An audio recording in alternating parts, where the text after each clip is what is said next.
Hello everyone, welcome to native learning. நான் ரவி. இன்னைக்கு solid design பிரின்சிபல்ஸில் ஒன்றான லிஸ்ட் காஸ்ட் சப்ஸ்டியூஷன் பிரின்சிபல்னா என்னென்னு பார்க்கலாம். இன்ஹெரிட்டன்ஸை எப்படி கரெக்டாக யூஸ் பண்ணணும்னு சொல்கிறது தான் இந்த list cost substitution principal. 1987 Barabar லெஸ்காவ் அப்படிங்கிறவங்க இதை வந்து ஒரு கான்ஃபரன்ஸில் சொன்னாங்க. அவங்க பேரையே இதுக்கு வச்சுட்டாங்க. சிம்பிளாக சொல்லணுன்னா, சூப்பர் கிளாஸ் ஆப்ஜெக்டை சப் கிளாஸ் ஆப்ஜெக்டால் ரீப்ளேஸ் பண்ண முடியணும், ஆனால் ஃபங்க்ஷனாலிட்டி இம்பேர் ஆகக்கூடாது. இதுதான் எல்எஸ்பி. இன்ஹெரிட்டன்ஸை எப்படி தப்பாக யூஸ் பண்ணுறாங்கிறத எக்ஸாம்பிளை பார்த்துட்டு அதை எப்படி ஃபிக்ஸ் பண்ணுறதுன்னு பார்க்கலாம். இங்கே நான் பேரண்ட் கிளாஸ் வெஹிக்கிள் வச்சுருக்கேன்.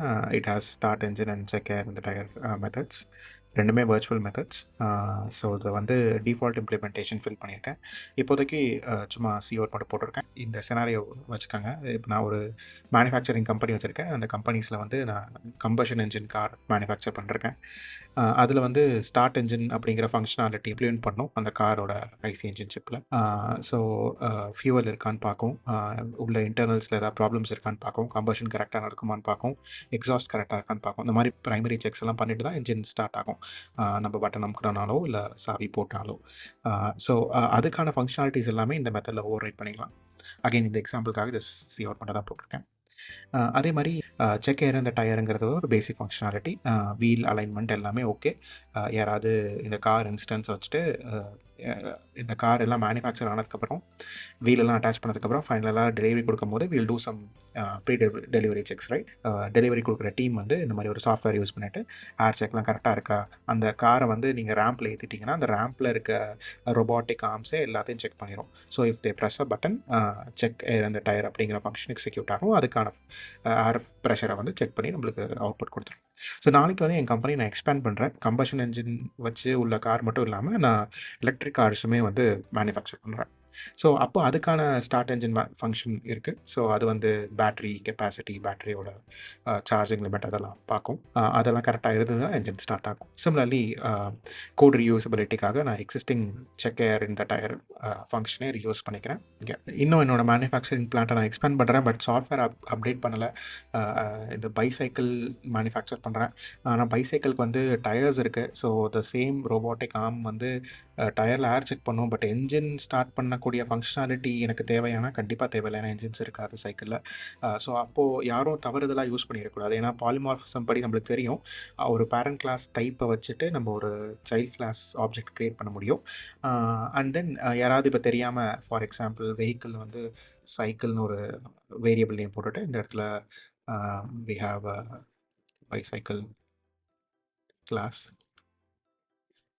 Okay, this is callable. Cycle start engine callable, cycle dot check air அந்த டயரும் callable தான். டேரெக்டாக இப்போ நம்மளே கோட் இம்ப்ளிமெண்ட் பண்ணுறோம்னா நம்மளுக்கு தெரியும் என்ன ஆப்ஜெக்ட் க்ரியேட் பண்ணியிருக்கோம் அப்படிங்கிறது தெரியும்.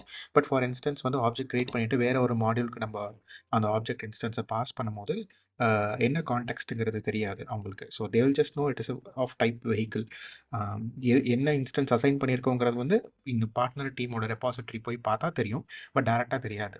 ஸோ அப்போ யாராவது தவறுதலாக அந்த சைக்கிளில் பார்த்தீங்க, சைக்கிள் நேம் வச்சுருக்கேன், ஃபார் எக்ஸாம்பிள் யாராவது வேரியபிள் நேம் வந்து சும்மா வெஹிக்கிள் 1 அப்படின்னு வச்சுருக்காங்க அப்படின்னா அது வந்து ரீடபிளாக கிடையாது. ஸோ உங்களுக்கு வந்து புரியாது, சைக்கிளில் வந்து ஸ்டார்ட் என்ஜின் பண்ணுமா பண்ண வேணாமா அதெல்லாம் தெரியாது.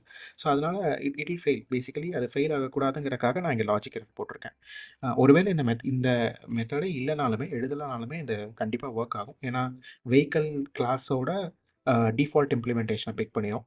ஸோ டிஃபால்ட் இம்ப்ளிமெண்டேஷன் வந்து டசன்ட் மேக் சென்ஸ். லாக்ஸ் பார்த்தா தான் தெரியும் நம்மளுக்கு. ரியல் டைமில் வந்து இது வந்து பிரேக் ஆகணும். ஸோ அதனால் over riding with logical error. இங்கே இந்த மெத்தட் வந்து லிஸ்ட் காஸ்ட் சப்ஸ்டியூஷன் பிரின்சிபலை பிரேக் பண்ணுது, விச் இஸ் ஸ்டார்ட் என்ஜின். நான் இன்னொரு எக்ஸாம்பிளும் சொல்கிறேன், லிஸ்ட் காஸ்ட் சப்ஸ்டியூஷன் பிரின்சிபல் எப்படி பிரேக் ஆகுதுன்னு. ஒரு சர்வீஸ் டிபார்ட்மெண்ட்டில் இந்த மாதிரி car service, cycle service, electric car service டிபார்ட்மெண்ட்டில் வந்து சேஞ்ச் என்ஜின் ஆயில் அப்படிங்கிற ஒரு ஃபங்க்ஷனாலிட்டி இம்ப்ளிமெண்ட் பண்ணும் அவங்க யூஸ் பண்ணுற சாஃப்ட்வேரில். ஸோ கார் சர்வீஸ்க்கு வந்துடுச்சு அப்படின்னா என்ஜின் ஆயில் சேஞ்ச் பண்ணுற பட்டன் அழுத்திட்டாங்கன்னா அந்த கார் அந்த ரேம்பில் இருக்குன்னா ஆட்டோமேட்டிக் ரோபோட்டிக் ஆர்ம்ஸ் வந்துட்டு என்ஜின் ஆயில் சேஞ்ச் பண்ணும் அந்த காருக்கு. ஸோ அந்த சாஃப்ட்வேர் நான் இப்போ இம்ப்ளிமெண்ட் பண்ணிட்டுருக்கேன். அஸ்யூம் தட் லைன் நம்பர் 37 எழுதுகிற கோட் வந்து வேறு ஒரு டீம் எழுதுறாங்கன்னு வச்சுக்குவோம். இது இம்ப்ளிமெண்ட் பண்ணுற டீம் வந்து ரொம்ப ஸ்பெசிஃபிக்காக இருக்க மாட்டாங்க, ஜெனரிக் கிளாஸ் தான் எழுதுவாங்க யூஸ்வலாக. வெஹிக்கிள் கம்பஷன் என்ஜின் வச்சுருக்க வெஹிக்கிளில் மட்டும் தான் ஆயில் சேஞ்ச் பண்ண முடியும், என்ஜின் ஆயில் சேஞ்ச் பண்ண முடியும். ஸோ அதனால that can be multiple varieties of vehicle. இங்கே வந்து நம்மளுக்கு ஜஸ்ட் கார் மட்டும் தான் இருக்குது கம்பஷன் என்ஜின் வச்சுக்கிட்டு, நிறைய மாடல்ஸ் கார் இருக்கலாம். ஸோ அதனால் நான் பேரண்ட் கிளாஸோட டைப்பை யூஸ் பண்ணிக்கிறேன். இங்கே ப்ரைமரியாக நம்மளுக்கு என்ன தெரியணும் அப்படின்னா, இந்த இன்ஸ்டன்ஸ் நம்மளுக்கு கிடச்சிருக்க இன்ஸ்டன்ஸ் வந்து கம்பஷன் என்ஜின் உள்ள கார் ஓட இன்ஸ்டன்ஸா அப்படிங்கிறது தான் முதல்ல தெரியணும். அதை வந்து நம்ம டைனமிக் காஸ்ட் மூலயமா தெரிஞ்சுக்கலாம். ஸோ ஸோ ஒருவேளை எனக்கு டைனமிக் காஸ்ட் சக்ஸஸ்ஃபுல்லாக நடந்துருச்சு அப்படின்னா, இது இது வந்து நல் பாயிண்டராக இருக்காது. ஒருவேளை டைனமிக் காஸ்ட் ஃபெயில் ஆயிடுச்சுன்னா இது வந்து நல் பாயிண்டராக இருக்கும். ஸோ நான் இஃப்னே எழுதிக்கிறேன். ஏன்னா நல் பாயிண்டராக இருந்தால் இந்த இஃப் பிளாக்குள்ளே இருக்க கண்டிஷன்ஸ் எதுவுமே எக்ஸிக்யூட் ஆகாது. டீட்டெயிலாக பார்த்தீங்கன்னா ஆயில் கெப்பாசிட்டி, டேங்க் கெப்பாசிட்டி எல்லாம் ஃபெச் பண்ணிவிட்டு அதுக்கப்புறம் என்ன ஆயில் ஃபில் பண்ணும், என்ன கிரேட் ஃபில் பண்ணுங்கிற இதெல்லாம் வந்து கம்பேர் டேட்டாபேஸோட ஃபெச் பண்ணிவிட்டு அதை ஆயிலை வந்து ஃபில் பண்ணும். ரோபோட்டிக் ஆர்ம்க்கு இன்ஸ்ட்ரக்ஷன் கொடுக்கும். அது வந்து ஆயில் சேஞ்ச் பண்ணி விடும். So that's how it works. Return true. Oil கரெக்டாக சேஞ்ச் ஆயிடுச்சுன்னா ரிட்டர்ன் ட்ரூ ரிட்டர்ன் பண்ணுறேன். இல்லைனா ஃபால்ஸ் ரிட்டர்ன் பண்ணணும். ஸோ ஃபால்ஸ் ரிட்டர்ன் பண்ணுறதுக்கு முன்னாடி we should also say that this is this is not called in a right way, wrongly invoke method அப்படின்னு சொல்லிட்டு நான் எழுதிக்கிறேன். இந்த சாஃப்ட்வேர் மெத்தட் வந்து லிஸ்ட் சப்ஸ்டியூஷன் பிரின்சிபல் வயலேட் பண்ணுது. ஏன் அப்படின்னா இங்கே காருக்கான இன்ஸ்டன்ஸை நான் டைனமிக் காஸ்ட் பண்ணி தான் அது தெரியுது. பிகாஸ் அதை கரெக்டாக யூஸ் பண்ண முடியல. ஸோ நாளைக்கு நான் இன்னொரு வெஹிக்கிள் கொண்டு வரேன், இன்னொரு மாடல் ஆஃப் கார் கொண்டு வரேன், இல்லை இன்னொரு டைப் ஆஃப் வெஹிக்கிள் கொண்டு வரேன் அப்படின்னா அதுக்கு என்ஜின் இருக்கா இல்லையாங்கிறது தெரியணும். அதுக்கேற்ற மாதிரி இங்கே காஸ்ட் பண்ணணும். நிறையா டைப்ஸ் இருந்ததுன்னா அது எப்போல்லாம் நம்ம புதுசாக ஒரு ப்ராடக்ட் லான்ச் பண்ணுறோமோ டிபெண்டன்ட் டீம்ஸ், அதாவது டிபெண்டன்ட் சர்வீஸ் டீம்ஸ் எல்லாருமே வந்து எக்ஸ்ட்ராவாக இந்த டைனமிக் காஸ்ட் பண்ணி அதோட டைப்பை வந்து வேலிடேட் பண்ணி அதுக்கப்புறம் அதுக்கு என்ன ஆக்ஷன் எடுக்கணுமோ அதை எடுப்பாங்க.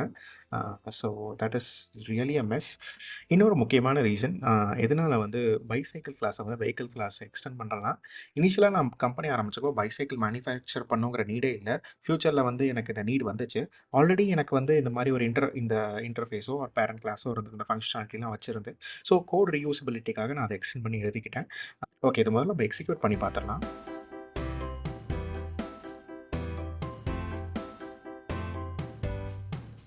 ஸோ இப்போ இதை எப்படி ஃபிக்ஸ் பண்ணுறதுன்னு பார்க்கலாம். இங்கே டைனமிக் காஸ்டிங்க்கு பதிலாக விசிட்டர் பேட்டர்ன்னு ஒரு டிசைன் பேட்டர்ன் இருக்குது. அதை யூஸ் பண்ணி காஸ்டிங் எல்லாமே டபுள் டிஸ்பேட்ச்ங்கிற டெக்னிக் யூஸ் பண்ணி என்ன டைப்புங்கிறத ஐடென்டிஃபை பண்ணிக்கலாம். பட் அது லேட்டர் வீடியோஸில் பார்க்கலாம். இங்கே ப்ராப்ளம் என்னென்னா இந்த ஸ்டார்ட் என்ஜின்ங்கிறது வந்து சைக்கிள் இம்ப்ளிமெண்ட் பண்ணுறது தான். எப்போவுமே ஒரு பேரண்ட் கிளாஸாக நீங்கள் வச்சு அதை ஓவர் ரைட் பண்ணுறது நல்ல ஒரு அப்ரோச் கிடையாது. ஏன்னா யாராவது இம்ப்ளிமெண்ட் பண்ண விட்டுட்டாங்க அப்படின்னா டிஃபால்ட் மெத்தட் கால் ஆகும். ஸோ அதனால் நான் இதை வந்து இன்டர்ஃபேஸாக மாற்றிக்கிறேன். ஸோ எங்கெல்லாம் வெஹிக்கிள் இருக்கோ அதெல்லாம் ஐ வெஹிக்கிள் நான் மாற்றிக்கிறேன். இங்கே பிரைமரி ப்ராப்ளமாக நான் என்ன பார்க்குறேன்னா, இந்த செக் ஏர் அண்ட் டயருங்கிற மெத்தட் வந்து தனியாக இருக்கணும். அப்போ தான் வந்து பைசைக்கிள் கிளாஸ் மட்டும் இன்ஹெரிட் பண்ண முடியும். ஏன்னா ஸ்டார்ட் என்ஜின் நம்மளுக்கு பைசைக்கிளுக்கு தேவையில்லை. அதனால ஸ்டார்ட் என்ஜின்ங்கிறத ஐ வெஹிக்கிளில் வச்சுட்டு இதை மட்டும் தனியாக இன்னொரு கிளாஸில் எழுதிக்குவோம்.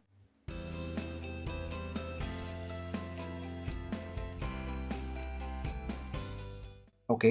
இது 2மே இன்டர்ஃபேஸாக இருக்குது. பேசிக்காக இன்டர்ஃபேஸாக எழுதும்போது நம்ம எப்போவுமே வந்து வர்ச்சுவல் டிஸ்ட்ரக்டர் போடணும். அப்போ தான் கரெக்டாக கிளீனப் ஆகும் ஆப்ஜெக்ட்ஸ் கிரியேட் பண்ணதெல்லாம். இங்கே எலக்ட்ரிக் காரும் வந்து எல்எஸ்பி பிரின்சிபலை ஃபாலோ பண்ணுது. இந்த பைசைக்கிளுங்கிறது மட்டும் தான் வந்து இப்போ எல்எஸ்பி பிரின்சிபலை ஃபாலோ பண்ணணும். ஐ வெஹிக்கிளை எக்ஸ்டெண்ட் பண்ணுறதுக்கு பதிலாக இந்த செக் ஏர் அண்ட் டயருங்கிற மெத்தடை மட்டும் நான் எக்ஸ்டெண்ட் பண்ணி எழுதிக்கிறேன். இங்கே செக் ஏர் அண்ட் டயருங்கிறது இப்போ வந்து இதோட ப்ரைவேட் மெத்தட்ஸாக தான் அது கன்சிடர் பண்ணும். இந்த சப் கிளாஸோட மெத்தடாக தான் கன்சிடர் பண்ணும். ஸோ ஐடியலாக நம்ம வந்து இந்த இன்டர்ஃபேஸை ஓவர் ரைட் பண்ணோம். அதனால் நம்ம வந்து இந்த இன்டர்ஃபேஸ் எக்ஸ்டெண்ட் பண்ண மாதிரி எழுதிக்கலாம். ஓகே. இங்கே ப்ராப்ளம் என்னன்னா, ஒரு காருக்கு வந்து என்ஜின் இருக்கா இல்லையான்னு என்னால ஐடென்டிஃபை பண்ண முடியல. ஜெனரிக் டைப் இருக்கும்போது. ஸோ இங்கே காஸ்ட் பண்ண வேண்டியதா இருந்தது. இதை ஃபிக்ஸ் பண்ணுறதுக்கு நம்ம இன்னொரு மெத்தட் எக்ஸ்போஸ் பண்ணிக்கலாம் ஐ வெஹிக்கிள்ல. ஸோ எந்தெந்த வெஹிக்கிள்லாம் வந்து இந்த கிளாஸ் எக்ஸ்டெண்ட் பண்ணுதோ, அவங்க கண்டிப்பா வந்து இந்த மெத்தடை இம்ப்ளிமெண்ட் பண்ணியே ஆகணும். அப்போ தான் வந்து அ அ என்ஜின் இருக்கா இல்லையாங்கிற இன்ஃபர்மேஷன் தெரியும். ஸோ இம்ப்ளிமெண்டர் வந்து இதை பற்றி வருத்தப்பட வேணாம். புது கார் ஆட் பண்ணாங்கன்னா திருப்பி நான் அப்டேட் பண்ண வேண்டாம். என்ஜின் இருந்தால் இதை பண்ணுங்க. என்ஜின் இல்லைனா ஆயில் சேஞ்ச் பண்ண தேவையில்ல. ஓகே. இப்ப இந்த ஹாஷ் என்ஜின் ஃபங்ஷனாலிட்டி வந்து ரன் டைம்ல பிரேக் ஆகும். நம்ம எப்படியா இருந்தாலும் அத இம்ப்ளிமெண்ட் பண்ணி ஆகணும். ஏன்னா ஐ வெஹிக்கிள்ல வந்து நம்ம எழுதியிருக்கோம் ஹாஷ் என்ஜின் சொல்லிட்டு. ஸோ யாரெல்லாம் வந்து அந்த ஐ வெஹிக்கிள் இன்ஹெரிட் பண்ணியிருக்காங்களோ, அது அவங்களெல்லாம் அவங்க மெத்தட்ஸ்லாம் நம்ம வந்து ஹாஷ் என்ஜின் ஓவர் ரைட் பண்ணி ஆகணும்.